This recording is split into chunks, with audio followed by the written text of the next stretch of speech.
चरक संहिता के अध्ययन हेतु आप सभी का स्वागत है। हम यहाँ चरक संहिता का नियमित अध्ययन कर रहे हैं और अभी तक हमने चरक संहिता के सूत्र स्थान के प्रथम 22 अध्यायों का अध्ययन कर लिया है और अध्याय 23 जिसका नाम है संतर्पणीय अध्याय का अध्ययन कर रहे हैं। आपसे पूर्व किए गए अध्ययन के रिकॉर्डेड वीडियोस इस चैनल पर उपलब्ध हैं, आप उनका भी अवलोकन कर सकते हैं। संतर्पणीय अध्याय के अंतर्गत 2 प्रकार की चिकित्सा बताई गई है और वो है संतर्पण और अपतर्पण।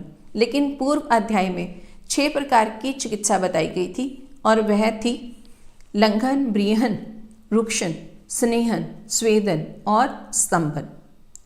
अब इन 6 प्रकार की चिकित्सा को भी 2 ही चिकित्सा यानी संतर्पण और अपतर्पण में विभक्त किया गया है।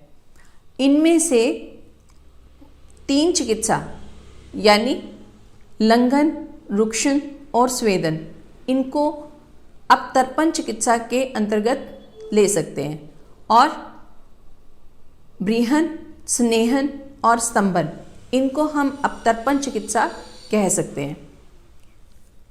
अब इस अध्याय के अंतर्गत संतर्पण से होने वाले रोगों के विषय में कहा गया।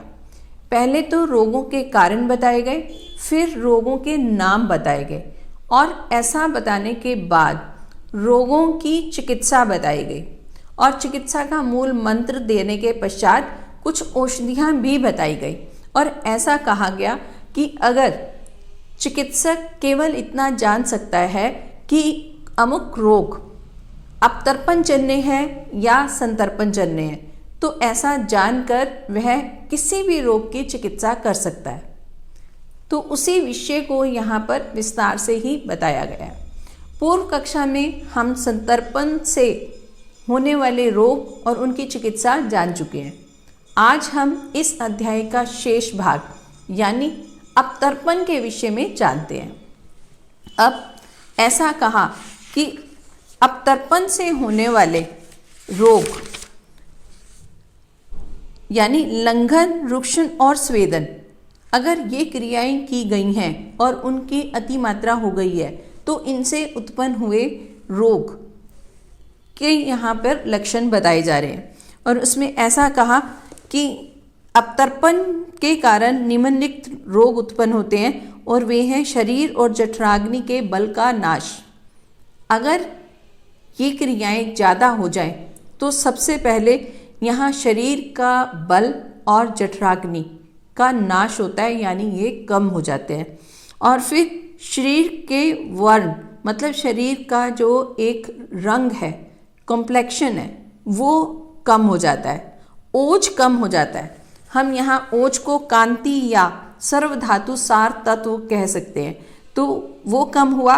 और इसके अलावा शुक्र और मांस का क्षय होता है, यानी यहाँ पर ये सभी चीज़ें क्षीण हो रही हैं।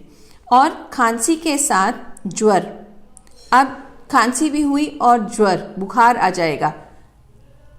हम पूर्व कक्षा में संतर्पण जन्य रोगों में भी ज्वर के विषय में जान चुके हैं। तो इसका मतलब ये कि अगर संतर्पण जन्य रोग होगा तब भी ज्वर हो सकता है और अगर रोग अपतर्पण जन्य है तब भी ये ज्वर हो सकता है। तो यहाँ ऐसा कहा गया है। और इसके पश्चात पसली में दर्द, पसली में दर्द भी अपतर्पण की वजह से होता है। और भोजन में अरुचि, कम सुनाई देना, यानी इंद्रियों के ऊपर भी इसका प्रभाव पड़ेगा। और उन्माद, पागलपन उत्पन्न होना। प्रलाप का मतलब है अधिक बोलना, मतलब बेफजूल बोलना जो है वो प्रलाप कहलाता है। और हृदय में व्यथा, मतलब हृदय में पीड़ा हो सकती है। मल मूत्र का अवरोध उत्पन्न होगा, मल मूत्र की प्रवृत्ति जो है वो कम हो जाएगी। और जंघा, उरु तथा त्रिक प्रदेश में शूल, जंघा और उरु का मतलब है कि टांगों में पीड़ा होगी।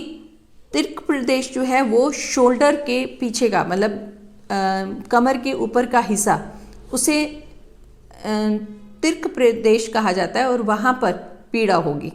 और पर्व, पर्व का मतलब जो हमारी संधियाँ हैं उनमें तीव्र पीड़ा होगी। और अन्य वातज उदरवात आदि रोग अवतर्पण किए जाने से होते हैं। तो ये जो वायु है ये ऊपर की तरफ आएगी और इसके अलावा इससे मिलते जुलते अन्य कोई भी रोग उत्पन्न हो सकता है। यहाँ पर आदि का शब्द कहा गया है। तो यहाँ पर अवतर्पण से होने वाले यानी ये लंघन, रुक्षण और स्वेदन से उत्पन्न होने वाले रोगों के विषय में कहा गया। अब इसके पश्चात इन रोगों की चिकित्सा का सिद्धांत बताया जा रहा है और वो है कि अवतर्पण से होने वाली रोगों की चिकित्सा विद्वान वैद्यों ने संतर्पण यानी ब्रीहन, स्नेहन और स्तंभन करना बतलाया गया है। ये चिकित्सा का एक मूल मंत्र है कि जिसके द्वारा रोगों की उत्पत्ति होती है उसके विपरीत चिकित्सा की जाती है। तो यहाँ पर अवतर्पण से होने वाले रोगों के विषय में कहा जा रहा है, तो उनकी चिकित्सा उसके विपरीत यानी संतर्पण के द्वारा की जाएगी। और आगे कहा कि ये संतर्पण भी 2 प्रकार का होता है। उनमें से एक है जो तत्काल शीघ्र यानी 1 सप्ताह में शरीर की धातुओं को समृद्ध बनाने वाला है और दूसरा है अभ्यास संतर्पण यानी लगातार प्रयोग करने से 2 या 3 सप्ताह या अधिक समय तक शरीर की धातुओं का संवर्धन करने वाला। तो संतर्पण चिकित्सा 2 प्रकार से की जा सकती है। एक तो यह है कि आपने कोई औषधियाँ दी और उससे ही उस समय संतर्पण हुआ और व्यक्ति की चिकित्सा हो गई। लेकिन कुछ स्थितियां ऐसी होती हैं कि ऐसे में शीघ्रता से वहाँ पर चिकित्सा नहीं हो पाती है। ऐसे में हमें लंबे समय तक चिकित्सा देनी होती है। तो यहाँ इस प्रकार 2 प्रकार की चिकित्सा बता दी गई है।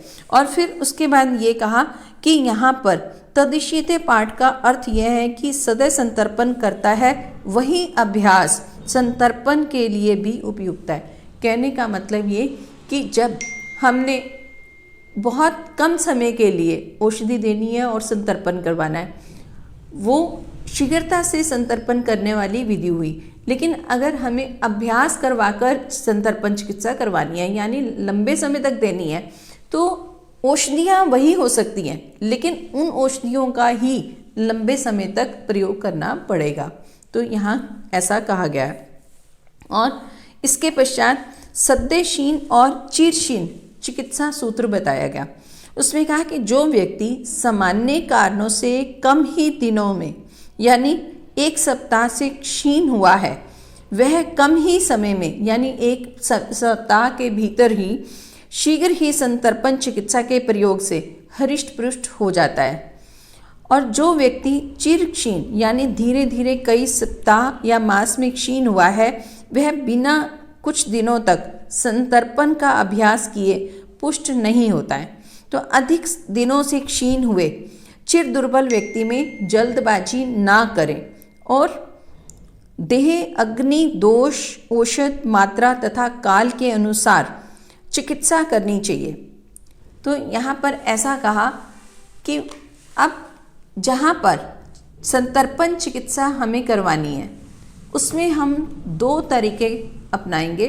उसमें एक तो ये कि सद्य चिकित्सा मतलब कि शीघ्रता से ही चिकित्सा की जाएगी, लेकिन दूसरा अभ्यास करके किया जाएगा। लेकिन यहाँ ये भी साथ ही कहा जा रहा है कि अगर दुर्बलता या लघुता कम समय में उत्पन्न हुई है यानी कोई ऐसा कारण हुआ कि व्यक्ति 1 सप्ताह के अंतर ही वह क्षीण हुआ है, दुर्बल हुआ है या उसमें लंघन हो गया है, तो ऐसे व्यक्ति की चिकित्सा हम शीघ्रता से कर सकते हैं। मतलब रोग अभी उत्पन्न हुआ और उसकी चिकित्सा कर दी गई, साथ के साथ कर दी गई, तो उसमें क्या होगा कि समय कम लगेगा। लेकिन अगर व्यक्ति में क्षीणता या दुर्बलता अगर काफ़ी समय रोग के रहने के पश्चात उत्पन्न हुई है, रोग की उत्पत्ति या ऐसा कहें कि रोग की संप्राप्ति में कुछ समय लगा है, तो उसकी चिकित्सा में भी समय लगेगा। को इन विषयों के बारे में पता होना चाहिए। यानी अगर कोई पेशेंट क्रोनिक है तो उस क्रोनिक पेशेंट की चिकित्सा करने से पूर्व ही चिकित्सक को उस रोगी को ये बता देना चाहिए कि आपकी चिकित्सा के लिए समय की ज़रूरत है, आपको औषधियों का अभ्यास करना पड़ेगा, कुछ समय तक आपको औषधि लेनी पड़ेगी। तो यहाँ पर यही भाव समझाने के लिए ऐसा कहा गया। और फिर इसी के साथ कहा कि चिर क्षीण यानी जो काफ़ी समय से क्षीण हुआ है, दुर्बल हुआ है, ऐसे व्यक्ति को अग्नि आदि का विचार करके लगातार औषध प्रयोग कराना चाहिए। तब तक अनुकूल प्रमाण न प्रकट हो जाए। कहने का मतलब ये कि हमने ये तो निर्णय ले लिया कि इस व्यक्ति में चिकित्सा में समय लगेगा और चिकित्सक ने रोगी को बता भी दिया, लेकिन चिकित्सा करते समय औषधियों का जो निर्धारण किया जाएगा वह रोगी के बल, औषध की मात्रा, औषध के विषय में अन्य जानकर और काल और आयु या ऐसे ही अनेक विषयों को जानकर ही चिकित्सा की जाएगी। और ऐसे चीज़ों को जानकर जब चिकित्सा की जाती है तभी वह चिकित्सा सफल होती है। और इसके पश्चात कहा कि चिरक्षीण के लिए मांसरस, दूध, घृत, स्नान, बस्ती का प्रयोग, अभ्यंग और तृप्तिदायक सत्तू के घोल का मंत्र सेवन करना हितकर होता है। अब यहाँ पर क्षीण व्यक्ति की चिकित्सा बताई जा रही है। जो अपतर्पण से रोग उत्पन्न हुए हैं उनकी चिकित्सा संतर्पण द्वारा की जा रही है। और उसमें कहा सबसे पहले मांस रस नॉन वेजिटेरियन डाइट के लिए कहा गया, और उसमें भी हम अनूप या ग्राम्य पशु पक्षियों के मांस रस को ले सकते हैं। और इसके अलावा दूध, यह भी स्निग्धता लिए हुए, और इसको तो एक कंप्लीट डाइट भी कहा जाता है, इसलिए यह भी अपतर्पण जन्य रोगों के लिए चिकित्सा का एक माध्यम रहेगा। इसके अलावा घृत, यह स्नेहन करने वाला, यानी ये भी संतर्पण करेगा। अब इसके पश्चात स्नान के विषय में कहा जा रहा है। यहाँ अपतर्पण जन्य रोगों की चिकित्सा के लिए स्नान का उल्लेख किया गया, और संतर्पण जन्य रोगों की चिकित्सा के लिए भी स्नान का उल्लेख किया गया था। इसका मतलब ये हुआ कि स्नान किसी भी प्रकार के रोग के लिए हितकारी है, क्योंकि यह रोगनाशक क्षमता को बढ़ाता है और जठराग्नि को प्रदीप्त करता है, और जठराग्नि प्रदीप्त होने के कारण रोगों की चिकित्सा भी स्वयं हो जाती है। तो इस तरह से स्नान दोनों प्रकार की चिकित्सा में हितकारी है। और इसके पश्चात बस्ती का प्रयोग कहा गया। बस्ती भी एक तरह का संतर्पण ही है। यहाँ पर अनुवासन बस्ती का विशेष तौर पर प्रयोग किया जाएगा। और फिर अभ्यंग भी संतर्पणजन्य और अपतर्पणजन्य दोनों प्रकार की चिकित्सा में प्रयोग लाया जा सकता है, लेकिन यहाँ पर केवल औषधियों का प्रयोग जो है वो अलग हो सकता है। और तृप्तिदायक सत्तू के घोल का मंत्र, यहाँ पूर्व कक्षा में भी हमने सत्तू के विषय में जाना था। सत्तू संतर्पण करने वाला है, इसीलिए सत्तू का प्रयोग ज़्यादातर ग्रीष्म ऋतु में किया जाता है, क्योंकि वहाँ पर संतर्पण की आवश्यकता होती है। अब यहाँ हम रोगों की चिकित्सा के विषय में जान रहे हैं, यानी अपतर्पण जन्य रोगों की चिकित्सा की बात हो रही है, तो यहाँ पर सत्तू का प्रयोग किया जा सकता है। और इसके अलावा अब अपतर्पण जन्य ज्वर आदि नाशक मंत्र, मतलब अब एक औषधि बताई जा रही है जो इनके लिए यानी अपतर्पण जन्य सभी रोगों में प्रयोग की जा सकती है। और उसमें कहा कि अपतर्पण से उत्पन्न ज्वर और कास, कृश मतलब कि वो दुबलापन हो गया है, और मूत्र कृच से पीड़ित, तृष्णा पीड़ित यानी जिसे प्यास अधिक लग रही है, और उदरवात पीड़ित यानी वायु की गति ऊपर की तरफ है, ऐसे लोगों के लिए हितकर तर्पणों के प्रयोग बतलाए जा रहे हैं। अब इसमें शर्करा, पिपली चूर्ण, यहाँ मग पीपल की बात हो रही है, और तिल, तेल, घी और मधु बराबर बराबर लेकर संपूर्ण की मात्रा से 2 गुना सत्तु लेकर पानी से घोल बनाकर पीने से यह मन वृश्य होता है, और पूर्व उक्त विकारों में ग्रस्त व्यक्तियों के लिए हितकर होता है। अब यहाँ पर ऐसा कहा कि ये सभी चीज़ें, मतलब इसमें शर्करा, जिसे हम चीनी भी कह सकते हैं, हालांकि गुड़ के साथ बनने वाली शक्कर को ही शर्करा मानना चाहिए। और ये शर्करा और पीपल चूर्ण, तिल का तेल, घी और मधु, इन सभी को बराबर मात्रा में लेना है और फिर इससे 2 गुना सत्तू लेना है। यहाँ पर मधु का भी प्रयोग करने के लिए कहा गया। हालांकि हमने संतर्पण जन्य रोगों की चिकित्सा में भी मधु का प्रयोग किया था और वहाँ पर ऐसा कहा था कि मधु लेखन कार्य करती है और अपतर्पण करती है, लेकिन यहाँ पर अपतर्पण जन्य चिकित्सा में भी मधु का प्रयोग किया जा रहा है।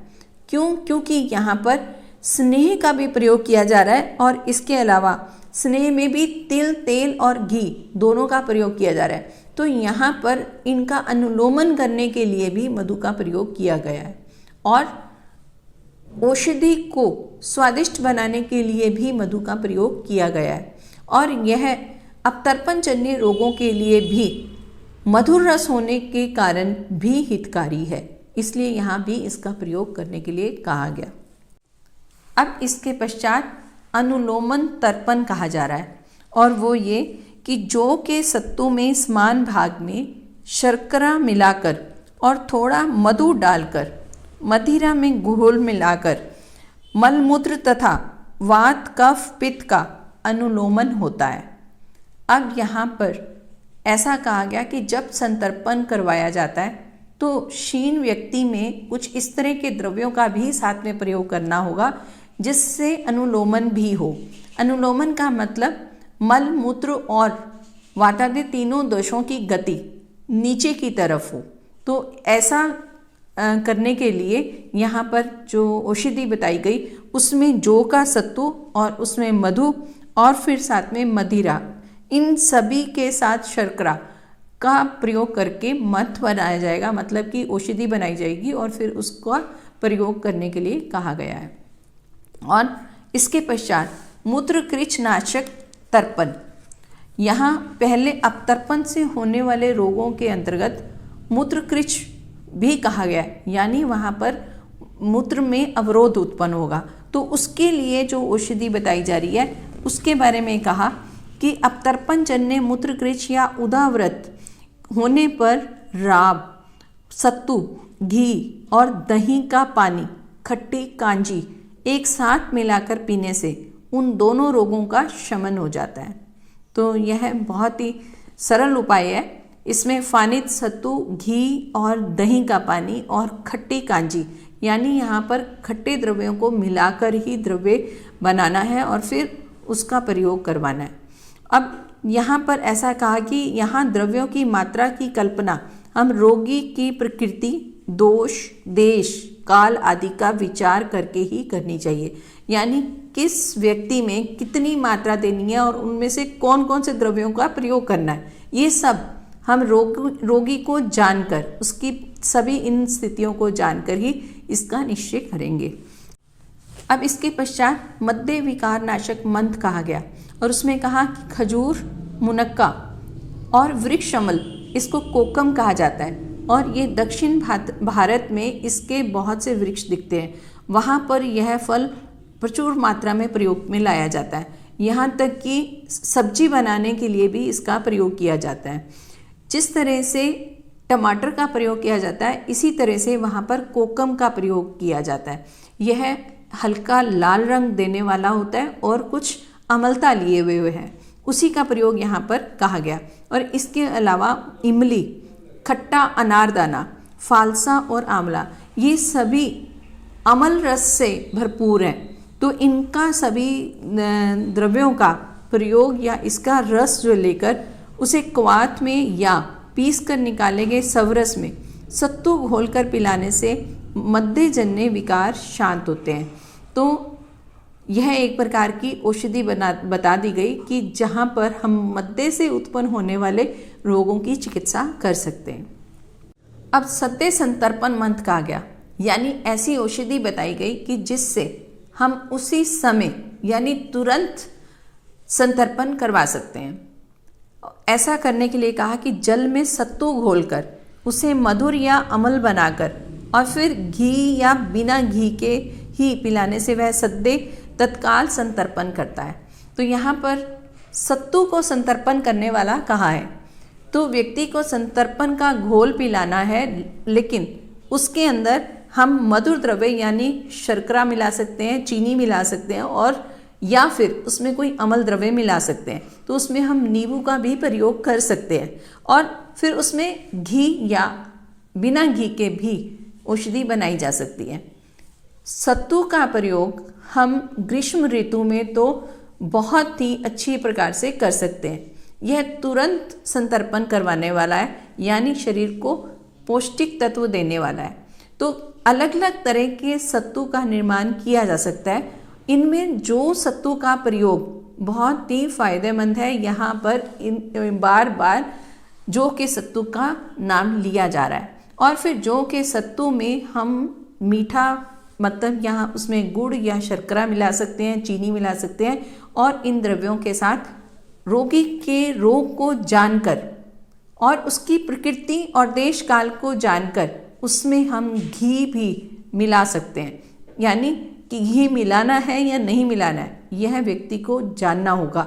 और फिर इसके अलावा यहाँ पर नमक या अम्ल द्रव्यों का भी प्रयोग किया जा सकता है। तो इस प्रकार सत्तू एक बहुत ही उपयोगी द्रव्य है, इसका प्रयोग अवश्य करना चाहिए। और अब इसी के साथ ही यहाँ पर ये अध्याय संपन्न हो रहा है, और अब अगली कक्षा में हम अगला अध्याय यानी 24वां अध्याय, जिसका नाम है विधि शोणितीय अध्याय, आरंभ करेंगे। इस अध्याय के अंतर्गत रक्त और रक्त से संबंधित रोगों के विषय में विस्तार से बताया गया है। और अब बारी है प्रश्न उत्तर की। पूर्व कक्षा में पूछा गया प्रश्न था कि अध्याय 23 यानी संतर्पणीय अध्याय किस चतुष्क के अंतर्गत बताया गया है। तो इसका उत्तर है कि यह छठा चतुष्क है, जिसका नाम है योजना चतुष्क के अंतर्गत अध्ययन किया जाता है। अब इसी के साथ प्रश्न आज का। पूर्व कक्षा में हमने संतर्पण जन्य रोगों के विषय में जाना है। तो आपको केवल एक रोग का नाम बताना है जो संतर्पण जन्य रोग है, यानी ऐसे कारण जो संतर्पण करने वाले हैं उनसे उत्पन्न किसी भी एक रोग का नाम आप बताएं। तो आशा है कि आप इसका उत्तर कमेंट बॉक्स में अवश्य लिखेंगे। इसी के साथ आप सभी को सादर नमस्ते।